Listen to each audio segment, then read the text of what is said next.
Hello, our Truth Warriors, and welcome back to the Atlantic Underground podcast. Now, most of you watching this podcast are like-minded. You've fought for freedom. You've spoken out against the establishment that's continually trying to suppress us. And during the past 5 years, you've pumped out enough information to expose the lies that we've been fed during the pandemic, and as well as other things that they've since bolted on to try and down tread us. Now, what I want you to do, I want you to imagine this. Could you imagine leaving the country that you lived in because you were understandably being targeted by the powers that be, and then you move to another country for a period of time, and then you come back? Can you imagine when you get back finding out that your bank account had been frozen? And not only that, the bank wouldn't really give you any information on it. And nobody's talking to you to tell you exactly why you have no access to your money. Today's guest, like many who are supported, who were involved in the freedom movement in Canada, she's now had a bank account frozen here by the government, except this time it is clearly a direct attack on freedom of speech, and it's also politically motivated. She's running as a Canadian member of Parliament with Maxime Bernier's People's Party of Canada. And here today, joining me in Mexico, where we are, is Meghan Murphy. Hello, Meghan. How are you today, dear? I'm good. How are you? Thanks so much for having me. No, it's great. It's great to get on and talk to you, because this is beyond the scope of what many people can even imagine happening to themselves, but it's happening more often than people realize. Before we get into the bank thing, can you tell us about your exit initially from Canada in January 2021 and what prompted that to happen? Yeah, so I was born and raised in Vancouver. I lived there for my whole life. I lived there for 40 years, mostly happily. I loved Vancouver for a long time. I loved Canada for a long time. I was a lifelong NDP supporter. I was a leftist for most of my life, a feminist. And at a certain point, things started changing in Canada. My politics also started changing, and my view of the left really changed. In large part because, when I grew up and I identified as a socialist and an NDP supporter, I thought that we were supporting the working class. Like I came from a union family. My dad was a postie. He was very involved in the labor movement in Canada. And yeah, I thought I was supporting the downtrodden and fighting the man. And it became apparent that this was no longer the case. But I also, as at the time a leftist and a feminist, I don't identify with those terms anymore, but at the time as a leftist and feminist, I was one of the first, if not the first woman in Canada, maybe the first person actually, that women were speaking out first, I think, in Canada about this, to speak out, although not very many of them, to speak out against gender identity legislation and gender identity ideologies. So I was doing a feminist podcast and I had a feminist blog and I was doing feminist journalism in around 2012. And I started speaking out in defense of women's sex-based rights in women-only spaces because there was this debate happening in very small circles. This was not happening in the mainstream at all at this point around whether or not so-called trans women were actually women and whether or not they deserve to be in women's transition houses, women's shelters, women's change rooms, women's prisons, et cetera, et cetera. And so I became really outspoken against this. And in 2016, the Liberal Party presented Bill C-16, which is now Canada's gender identity legislation. So at that point, what had really just been more of a political debate and a thing that, radical feminists were arguing about on the internet with trans activists that most people were totally unaware of or probably thought was like maybe silly or maybe thought, oh, live and let live. Like, who cares if these guys want to identify as a woman? What difference does it make to you? I saw this legislation coming down the pike and I was like, oh, this is really bad. It's one thing for this to be an ideology or a debate or a conversation or whatever. It's another if this is becoming the law. Um, and I tried my hardest to warn people about it, to say this is going to nullify women's sex-based rights. What's a woman if a man can be a woman? What's a woman's right? Like, what's being protected in terms of these? It's, particular spaces, like spaces where women or girls are vulnerable for the most part. When you're going to a transition house, you're leaving a situation of really, really serious domestic abuse. You have nowhere else to go. If you're in a shelter, you're in a really precarious place. For example, if you're in a change room, obviously you're really vulnerable, and that's why men are kept out, lest they be predatorial. Mhm. Um, and same thing in prison. Women in prison are very vulnerable. They really have no voice, no rights, and they're being locked up with violent predators, like guys who were rapists. Yeah. It's really a terrifying, awful, inhumane situation. But nonetheless, I tried to speak out about this. I was mostly blacklisted by Canadian media. I finally managed to publish an article about Bill C-16 in an online paper called The National Observer, which caught the eye of a conservative senator who invited me to testify against the bill at the Senate, which I did. And after that, I became, a very, even more so, a very controversial figure in Canada. And I was, again, one of the only people speaking out about this. Every time someone invited me to speak or we tried to organize an event, we lost the venue, we were protested, I was threatened. I always had to have bodyguards, like private bodyguards. I always had to have a police presence. It was really scary. And yeah, again, the Canadian media just would barely even acknowledge that I existed because I didn't fit the criteria. They would engage with Jordan Peterson, who also started speaking out about it around that time, around 2017, 2016, because they could sort of label him as a bad guy. Like he was a misogynist and he was right wing and, he was such a hateful bigot. But because I'd come from the left and I was at the time, again, a socialist and a feminist, it just wasn't the right fit for them. Yeah. So they had to pretend I didn't exist because their narrative, the government funded, the CBC, their narrative is any good person, any progressive, of course, recognizes this marginalized population of men in dresses who need to be in women's change rooms. We've all agreed there's no debate.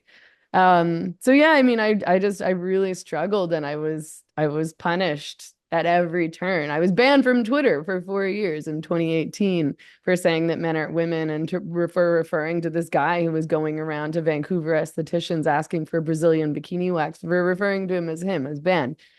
Supposedly for life. Elon brought me back at the request of Rogan, thank God. But like, it's just it's been it's been endless. And at a certain point, I stopped feeling safe in my neighborhood in Vancouver, in East Van, which is where I'd lived for years and years and years. And I didn't feel safe walking my dog. I'd been threatened, I'd been screamed at, I'd been stalked. And beyond that, beyond being really scared that somebody was going to try to like murder me, honestly, or drag me through a human rights tribunal or something like that and try to put me in jail. Um, the COVID mandates had come down and I'd been speaking out against that on top of Yeah. everything. And where I saw Canada headed was really, really scary to me. And I just thought, I'm gonna get stuck here and I'm not gonna be able to work. And again, maybe I'll be criminalized and I was miserable. And so I left. I didn't intend to leave forever. I just thought I'm getting out of here. The Yeah. vax mandate was coming. They were going to shut the borders. And I was like, oh my God, I'm going to get trapped here and it's going to be so bad. And I'm getting out and I'll see how things go from over there. And so I came to Mexico. I came to this town that I'd been visiting for quite a number of years. Um, and everything was normal here, like there was no masking, there was no obsessive talk about vaccines. Everybody was just operating as though nothing had happened Yeah. and everything was fine. People were not dropping dead from a cold from COVID, like it was all Okay. good and it was awesome. And I love the people here. I love my Yeah. friends here. I love my community here. But things just were getting worse and worse and worse in Canada. So I Yeah. just didn't go back. I just was like, you know, I was happier here. And I was just like, I'm not living in this country that is treating its citizens in this way. And I'm such a big target because all that I do in my work is criticize the government Yeah. practically. And I just didn't feel safe at all. I'd already been censored and taken out of the algorithm and had my YouTube channel dinged. And Yeah.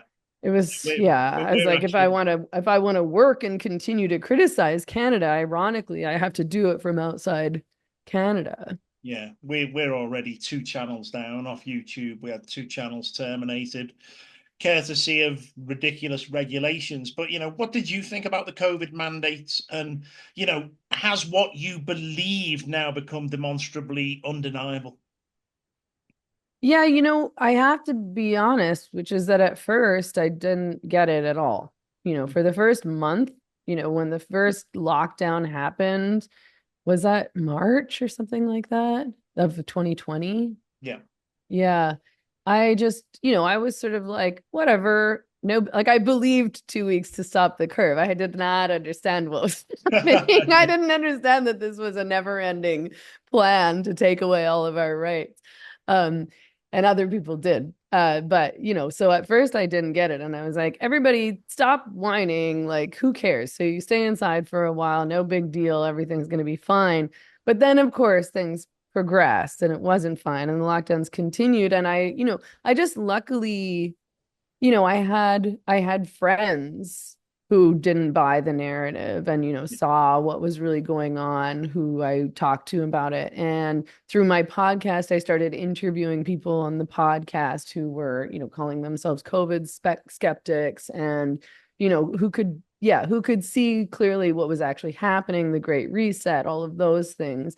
And it was actually funny because I was driving back to Vancouver from Nelson in BC, which is about an 11-hour drive up in the mountains. And I got stuck in a snowstorm in my truck and I was towing a trailer and I didn't have snow tires because I had gone back a bit later than I'd planned to, but it was October 1st. I was like, it's not going to snow October 1st. It's fine. But it did. Yeah. And I was like, on a mountain on a 2-lane highway going around the corner in the middle of nowhere. Like there wasn't even, there's nowhere that I could possibly walk, and my truck started sliding Mm. and I couldn't get anywhere. And I started crying and all these cars around me, people were very nice. People were trying to help me. They were trying to tow me. It wouldn't work. It was starting to get dark. Like it was a dangerous situation because people are coming around the corner and they don't know that there's a truck and a trailer stuck there. And you can't go around because you can't see the cars coming around the curve. It was just like the worst place to possibly get stuck. And so people got out and started directing traffic and helping and so on and so forth. And I called BCAA, I'm paying BCAA for a reason. I called them and I tell them what's going on, and they tell me they can't come and get me. Well, they can come and get my truck, but they can't take me because I'm not allowed to sit in the car with them because of COVID. And I was like, is this a fucking joke? Like, this is a really dangerous situation. I'm gonna cause an accident. What am I supposed to do? Sit here and freeze on the highway? You take my truck and I stand here in the dark in a snowstorm in the middle of nowhere? Or what? I just sit in the truck and freeze? Like, what like, Yeah. because of COVID, Hmm. because of COVID. I know. And I was losing my mind. The cops wouldn't come either. BCA was like, "Oh, can a friend come get you?" I'm like, "I'm 6 hours out from either side where any friend would be. It's a snowstorm. I'm in the middle of like again. I can't sit in the car with you because of COVID. I'm That's not it. sick. So I had to pay for a private tow. So a tow truck driver came and get me, and I had a truck and a trailer, so it couldn't be like a regular tow. I needed like a bed. So I Hmm. had to pay like $800 to get a private tow all the way back to Vancouver. But the guy who was driving the tow truck told me all about the Great Reset. which I didn't understand, and told me what was really going on. I was like, wow, this Yeah, guy's a bit kooky, but this is so interesting. And that really changed my mind about a lot. nice. That's it. So, I'd already sort of been on the, I wasn't following along with the mandates. I was still doing what I wanted as best I could. I was not, I didn't buy into masking or any of that nonsense. But I just, yeah, I was lucky to be exposed to people who were telling the truth and who were Yeah, seeing things differently, and that that changed my mind about everything. And so I became outspoken myself also. My channel was dinged just for interviewing these people too, of course. Anybody no who feeling. said any little tiny thing challenging the vaccine mandates, Yeah, your videos taken down. Um, but yeah, and I just it's a depressing story in some ways, I suppose, that I had to leave Canada, which I used to love, because of all this. But at the same time, I just think it's almost one of the best things that's ever happened to me, because I love it here and I I'm know. so much happier here and I have freedom here and I love my friends and community. And I'm glad in some ways that I was forced. I still Yeah, feel bad and angry about what's happening in Canada, but yeah, for yeah. me No, personally, I'm happy here. that's it. I left Canada for the same reasons as you, and the main concern was, literally the draconian authoritarianism that the government was clearly demonstrating. But this time they've proven it even more so, haven't they? They've frozen your bank account in Canada. Can you tell us, how this happened and how you found out about it? Yeah, and I mean, I don't know why this happened still. Nobody's given me any information, and I don't know that I'll ever know, but I do know that the same day that my candidacy was confirmed for the PPC, my bank account was frozen and that nobody would give me any information. And the bank told me that it was the government that directed them to do that. Yeah, And then when I tried to contact the government, nobody would talk to me and nobody would return my calls and nobody would give me any information. So like whatever reason they might have some reason that they invented that might just, I don't really care. To yeah, freeze someone's bank account that should be illegal, yeah, yeah, like I'm not a criminal. Like I'm not a gang member. I'm not a terrorist, like for all I could be starving and homeless and, have some kind of health emergency and I don't have access to any money. Like it's just totally just, and nobody will speak to me and nobody will answer the phone. yeah. I'm like, Which bank was it? It was actually a credit union. It's Van City Credit Union, which I've had a bank account with since I was 10 years old. Yeah. You So know, I'm sure that they have, as a credit union, they would have an online presence. Would I be right? yeah. So if everybody watching this or everybody that listens to your interviews actually just went onto their Facebook page or whatever social media they have and just asked one question, literally just go in and type in the comments, why is Meghan Murphy's bank account frozen? And if everybody did that, do you think that they would all of a sudden start moving a little bit forward to stop people asking the questions and certainly solving the problem that you have? Maybe. I mean, they kind of passed the buck to the government. So I don't know if they would just continue to be like, well, the government told us to, so what can we do? I mean, I don't know that there's any No, I didn't think legal the government. responsibility Yeah, on their part, even if the government does direct them to do this. I think maybe it's just the safe choice for them, or who knows. But yeah, I don't even, in some ways, I'm sort of like, great, you guys did this to yourself. Like this doesn't make me look bad. This makes you look bad. And yes, it has a negative impact on me. But a few years ago, I'd started moving my income and my finances out of Canada into a US bank account anyway, exactly because this is the kind of thing that I was concerned about. I didn't want to be dependent on or vulnerable or even attached to the Canadian government in any way at all, as much as I possibly could. I was like, I don't want to pay taxes to a government that is oppressing me and wants me in jail or wants me criminalized, who, treats me like I'm, again, like a freaking terrorist because I think men can't become women and because I'm defending the charter rights of Canadians. So I started moving. I haven't made hardly any income in Canada in years. So I still Yeah. use that bank account for certain things. I still have an apartment. I still have a residence in Vancouver. I have my truck in Vancouver, rent, bills, my truck insurance. I had some payments coming through there that now I'm trying to make sure I switch over to the other bank account. So it still has like a real, I have like a Canadian credit card attached to that bank account. I'm like, cool, guys, how do you want me to pay my credit card then? Anyway, I was like, I guess I won't.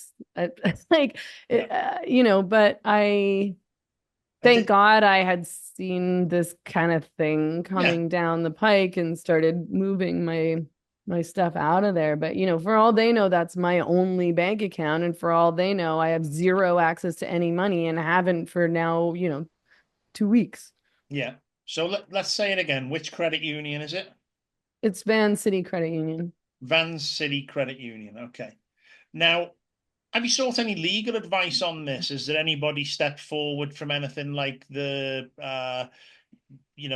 groups of Yeah. lawyers that got together from the likes of the CCJ or someone like that are Yeah. prepared to actually look into this and fight on your behalf? Or have you actually spoken to anybody else who's gone through the same scenario to find out what they did? I have spoken to lawyers about it. I don't want to start a court case against the Canadian government. That's not how I want to spend my life. I'm not going to win a case against the Canadian government. I don't want to go to Canada. I don't want to spend years wrapped up in a case with the Canadian government while they have endless money and while they can win. I mean, we've seen what they've done to the convoy people and what they've done to Tamara Leach and Chris Barber, where they're just dragging them through this endless punitive process for no reason and inventing charges against them that make zero sense. Yeah. And I don't want to do that. No. I'm like, screw you. Have your bank account, have your country. I'm out. Yeah. And do you think it's deliberate election interference with you running as a candidate for you know, an opposition party? I We should, mean, that was my immediate suspicion. I was like, this is just too weird. This timing is weird and sketchy. I had a flight booked back to Vancouver to campaign last Sunday. And after a week of trying to get a hold of people and trying to get answers and not being able to, I was like, okay, I'm canceling my flight. I'm not going. I don't know what they're up to. I don't want to show up at the airport and somebody, tries to arrest me for something. I just don't trust this at all. It doesn't make any sense to me. There's no valid reason that they could have done this to me. And the timing was just too weird. But again, I don't know. I can't prove it. And I'm sure on their end, they could come up with some reason if they wanted to. But yeah, I don't buy it. I think that it's weird that I was made a target immediately as I became a candidate for the People's Party of Canada, and specifically so that I could start having these conversations that they've been trying to suppress for so long and they've been trying to stop me from having for years and years and years. So I was like, fine, I won't go back. You can have your bank account. I'm going to blow this up. You guys look like authoritarian, evil people, which you are. yeah, that's exactly what it is. Now, we've had Maxime Bernier on the show before. Um, what's he had to say about this? Is he even aware of the situation? And does he have any leverage with the right people to maybe push some buttons to get something moving and certainly get the answers that you're looking for? He called, so he's been supportive. He's been super supportive of me all along. He was supportive of me even before I ran for candidacy. He's really been supportive, of my work and my efforts and everything that I do. He's great. I really like Maxime a lot. I don't know if he has any power to do anything. I wouldn't ask that of him right now when he's in the middle of a campaign and Yeah, extremely busy on his end. I don't even have time to deal with it right now with my own efforts at campaigning from Mexico, since I can't do it in Vancouver. But everybody's really busy at the moment, and I'm not gonna ask somebody to start focusing on my bank account at the moment. But I no, no. but yeah, he's been supportive for sure. Yeah. So, speaking of the elections, they're coming up very rapidly, and obviously it's become a frenzy in Canada, and everybody believes that their vote matters. Now, Mark Carney's clearly been the groomed tool of the central banking establishment, the United Nations, and the World Economic Forum.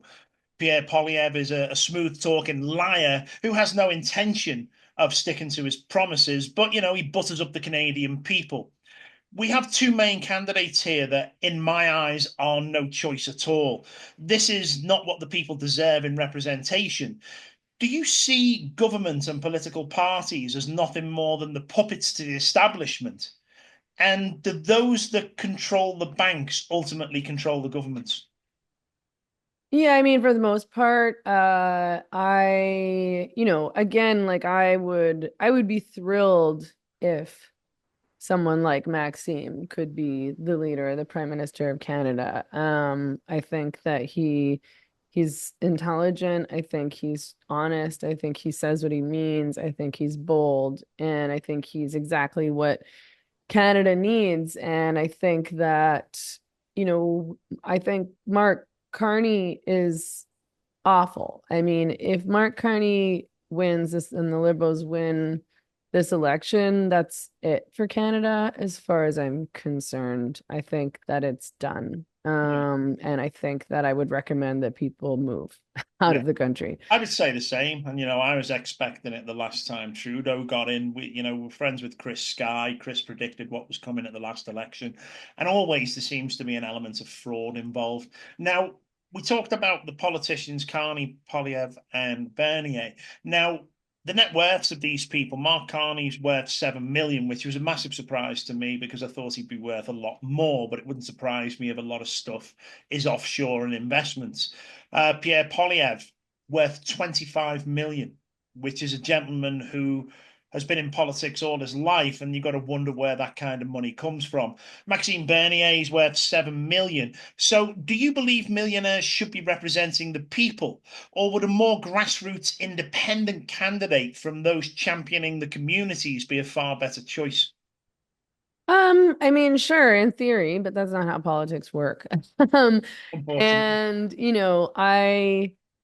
it's unfortunate because I was a big supporter of Polyev and I was really excited about him and I thought he was going to run a populist, more libertarian leaning campaign and he hasn't. Mhm. I had hoped he was going to come out really strong against gender identity ideology in support of the convoy, in opposition to the mandates. Like I thought he would talk about this in his campaigning in support of free speech.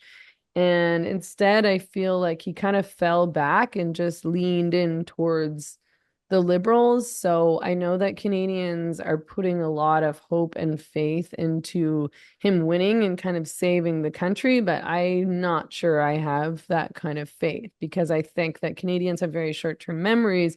And even if things do improve, maybe in terms of the economy, for example, under Polyev, I think I worry that the next election, people will just go back to voting liberal again, and we'll just end up in the exact same place we Yeah, were. And I don't think that Polyev is bold enough to make the changes that I think that we need to ensure that absolutely. freedom reigns, that our charter rights are protected, that democracy remains intact in Canada.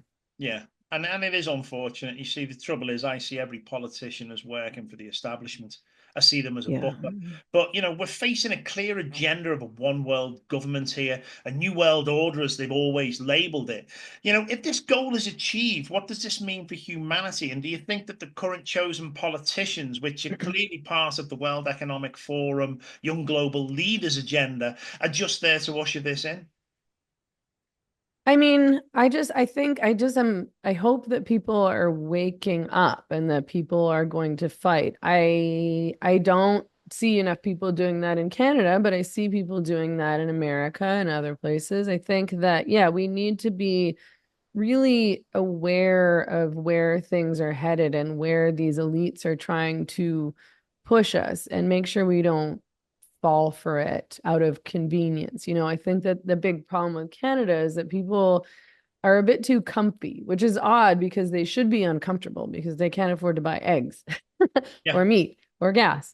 Um, but I think there's so many people in Canada who just think, well, I've got my stuff. Like, what's wrong with an EV? Sure, okay, I'll get rid of my gas powered truck and I'll just lease this EV or rent. Okay, so I don't need to own a vehicle. Fine, it's better Yeah. for the environment, right? No, that's not. But like it's they give things up way too easily just out of Yeah, convenience and because they it's want their lives to be. It's like, well, I can still get, my Uber Eats and my Amazon to, I can still do, I've got my condo, I've got all my stuff, so things should be good, right? And meanwhile, nobody in Canada is happy. Like, I don't see joy when I go back there. I think that, most of my friends back there seem miserable and seem sort of financially yeah. trapped but unwilling to do anything about it and keep blaming the wrong, like pointing your finger at Trump and Elon Musk and Tesla for Canada's economic problems. Are you insane?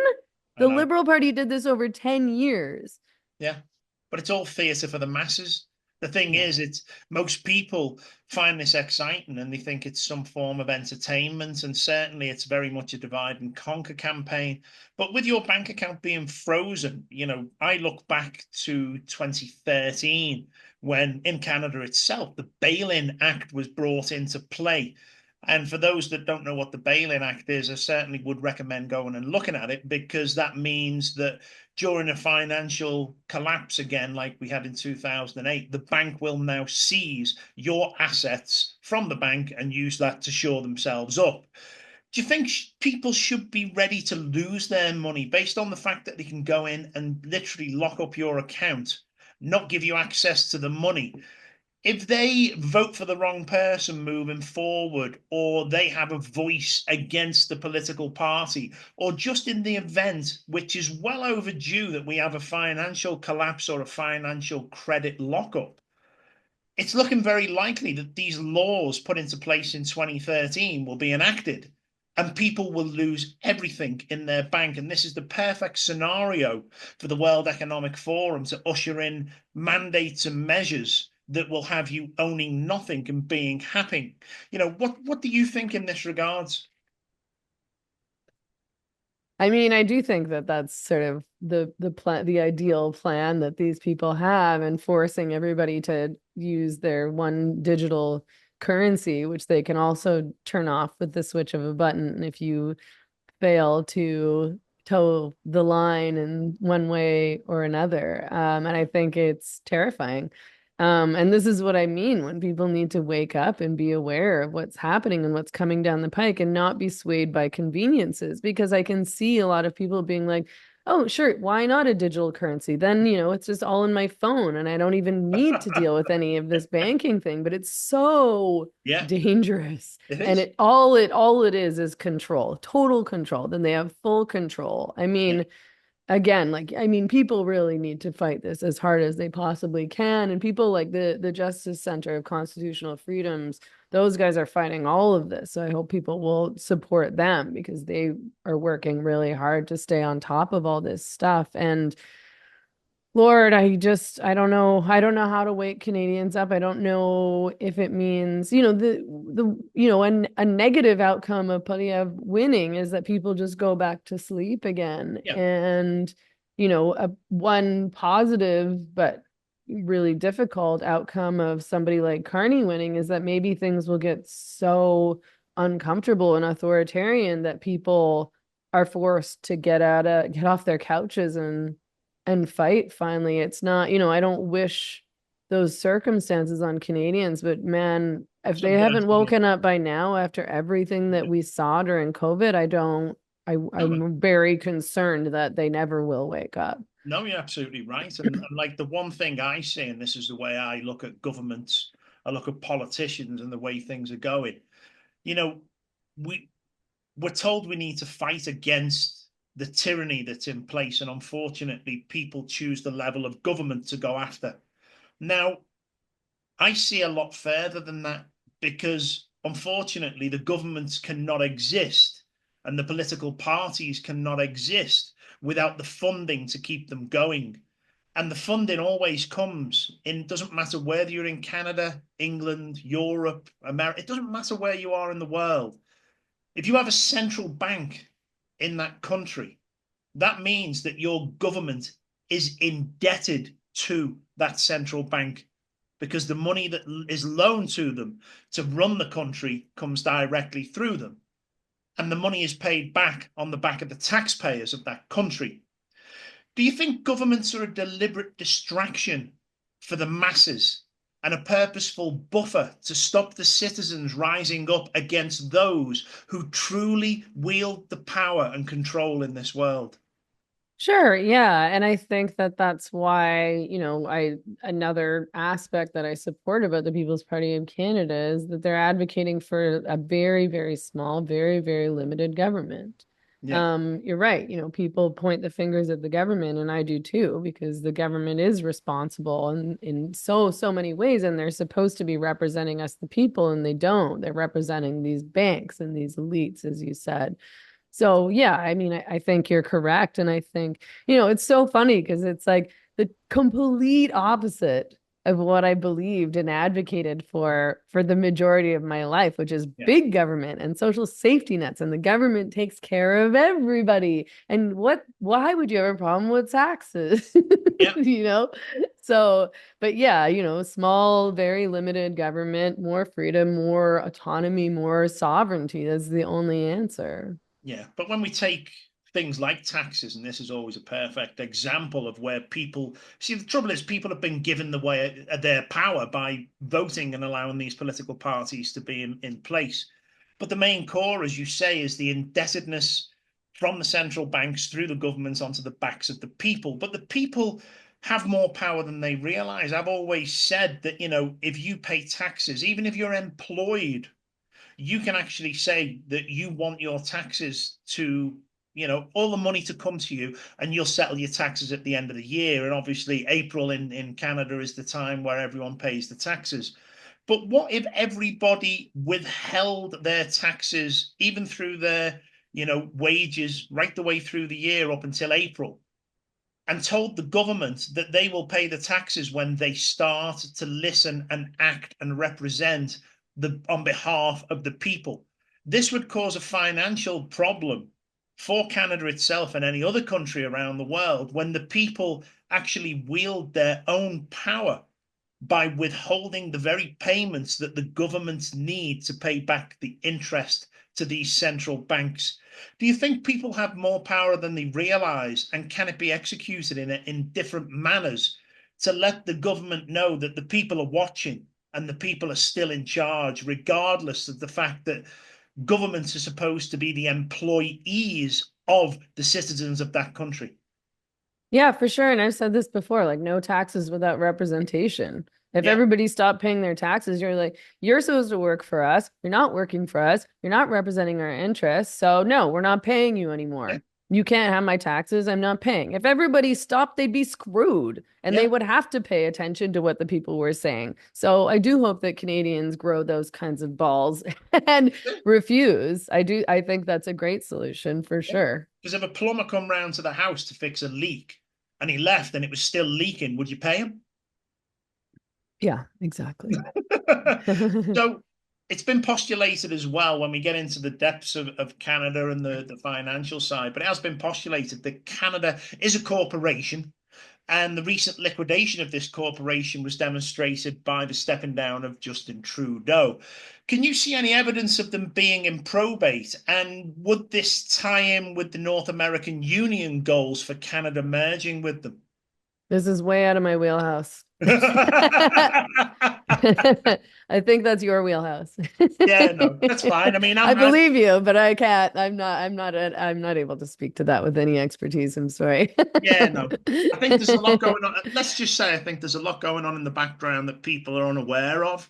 Yeah. And I think the strategic positioning of countries right now to merge to a North American Union, which I believe could actually include the UK, Greenland, and Europe, to bring about the two powerhouses in the world. We're going to have the BRICS nations and we're going to have this North American Union. Then, when you've got two, funnily enough, very similar to having two wings of the same bird, but having, two groups of governance in the world that can then battle against each other, it appears that the solution of a one world government could come out of this when enough people go through what we call a Hegelian dialectic, the problem reaction solution. And then at the end of the day, the public outcry for peace And for a system that works fairly means that these two powerhouses of the BRICS and the North American Union will then decide to merge for the final goal of that new world order, the one world system. Do you think that these are the steps that they're taking, and are we starting to see that unfold before us now? This is really not my area of expertise. Sorry. Oh, that's fine. Right. What are your Probably. Yeah, what are your next Wouldn't put steps? it past him. Yeah, what are your next steps and what options do you have for bringing justice not only back for yourself, but for many others within Canada? I mean, I'm just honestly, I wish that I had a less cynical response, but I'm not dealing with Canada anymore unless something drastic changes, and I won't live there again. Yeah. Um, and I think anybody who can get out should get out. Do you think, I'll continue to fight for Canada, but I'll continue to fight from Mexico or America. And I don't, I can't tell you how shocking and depressing it feels to see so many people going back to the Liberal Party after everything that they did, voting NDP after, everything that they supported all through COVID, and that they're so blind to what's going on, and they're the same people who pretend, we're fighting fascism, we're fighting an authoritarian, and it's like, yeah. no, you're electing authoritarianism or Mhm. authoritarians. You're voting for authoritarianism. You're voting against your own freedom and rights, and you're voting against your neighbors. These are the same people who ratted out their neighbors for having their Yeah. sister over for Christmas dinner during COVID, and like screamed at people for wanting to, visit grandma in the hospital because they're endangering us all. These are people who've gone along with all these boosters and will continue to go on indefinitely, regardless of all we know about the Yeah. vaccines now and the vaccine injuries, and just regardless of the fact that this isn't a vaccine and it didn't work. Like, Yeah. what is wrong? Like, what has put you to sleep here? How have you been brainwashed this badly? Yeah. But So I think one of the biggest impact stories that I ever heard was there was a huge queue, as there was for many places, for people to go in and get these safe and effective medications. Anyway, there was a queue into one of the main places in one of the big cities in Canada, and somebody went in and they took the shot and they fell on the floor and they died in front of everyone. Lord. Nobody left the queue. The medics come in, they got the person onto the thing, covered them up, took them out of this place. Nobody left the queue. That is the level of indoctrination that we are at now, that somebody can drop dead in front of everybody waiting to take this safe and effective medicine, and not one person, the thought never even crossed the mind, maybe I shouldn't do this. And that is one of the most powerful stories I heard, because it's really testament to the mentality of the masses out there right now. And unfortunately, this is what we're up against. They have been indoctrinated since birth, programmed to believe so many things. And now, if anything comes out to contradict the mainstream narrative that they are taught to believe, it's dismissed. And even if somebody drops dead in front of them, they are still not going to question whether this is good for them. And that's where we're at. And it's an unbelievable scenario to see unfold in front of us. Yeah, don't believe your eyes and ears. Yeah. Believe the party. Hmm.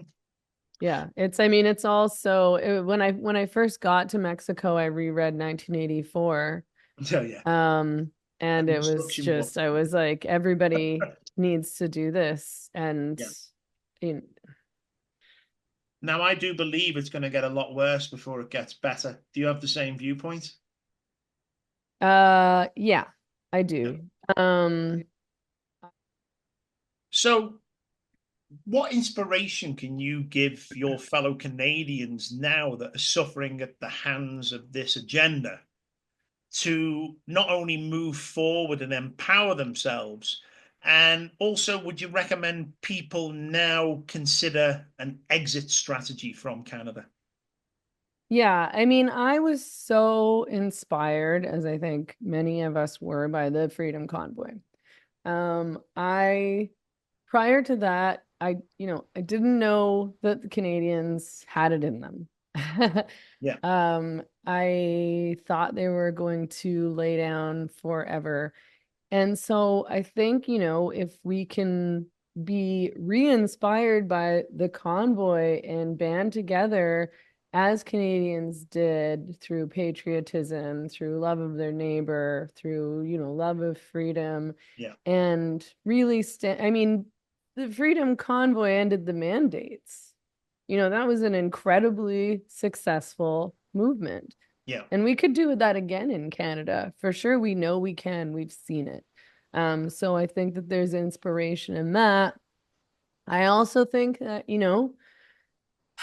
depending on what happens in this election and what we see coming down the pike, I would recommend that people look at moving yeah. out of Canada. And, I know it's difficult for some people with jobs and kids and so on and so forth. I'm very lucky Yeah. that, I don't have kids. I wasn't attached to anything. I'm very lucky that I'm able to work online. It was still hard, it's not easy to uproot and move No, to no. another country, never mind Mexico. There's a lot of challenges here, as it's your internet's not reliable and power outages, et cetera, et cetera.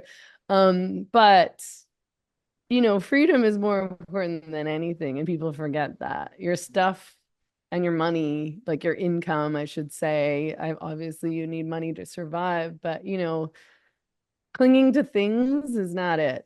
No. I have a lot less than I did in Vancouver, and I have a lot less than most of my friends in Vancouver do, both in terms of income and in terms of things. And Yeah. I'm very happy. I have community. I have freedom. We have joy and tradition and celebration. And and beyond that, it's important, I think, to see things clearly. I think that you may have had this experience as well. I just talked to Viva Fry, and he talked about this as well. You leave the country and you can see even more Oh, yeah. clearly what's happening there and what Yeah. the problems are. And people who've just been stuck in that bubble for so long really can't. And so, even just for that reason, just to get out and meet different kinds of people and experience different lifestyles Yeah. and be reminded of how important community really is and how important your relationships are, which is, I think, a huge thing that people in Canada have forgotten. They were isolated during COVID, and then the isolation, I think, really continued in a lot of ways, in part because of, economic reasons, but just, values. Yeah. Um, I think, yeah, I just, in general, also just as a philosophy, it's important to take risks in life and do hard things and do Yeah. things that might make you feel uncomfortable. It'll make you a better, stronger, happier person. So there's Yeah. a lot of reasons to leave. Yeah. In part the authoritarianism, but also just your own personal development and happiness and lifestyle too. No, So that, absolutely. So yeah. we'll wrap that up here and we'll give people Yeah. a message out there now. If you're going to head to the polls this week, always remember that if your vote mattered, they wouldn't let you do it. Also, as well, it doesn't matter who you vote for because they are both the same, two wings on the same bird. And always remember, regardless of which political party gets in, at the end of the day, they're controlled by the very same people that have controlled every political party before them and who will come after them as well. As we always say here on the Atlantic Underground podcast, believe nothing and question everything. And we hope to see you soon. And many thanks again, Meghan. It's been great having you on. I hope people really understand how powerful your message is and wake up to the truth and the reality of what's going on in the world around them. So thank you again for coming on and talking to us. Yeah, thank you so much for having me. I really appreciate it. Cheers. Thank you. Take care. Okay, take care. Bye-bye.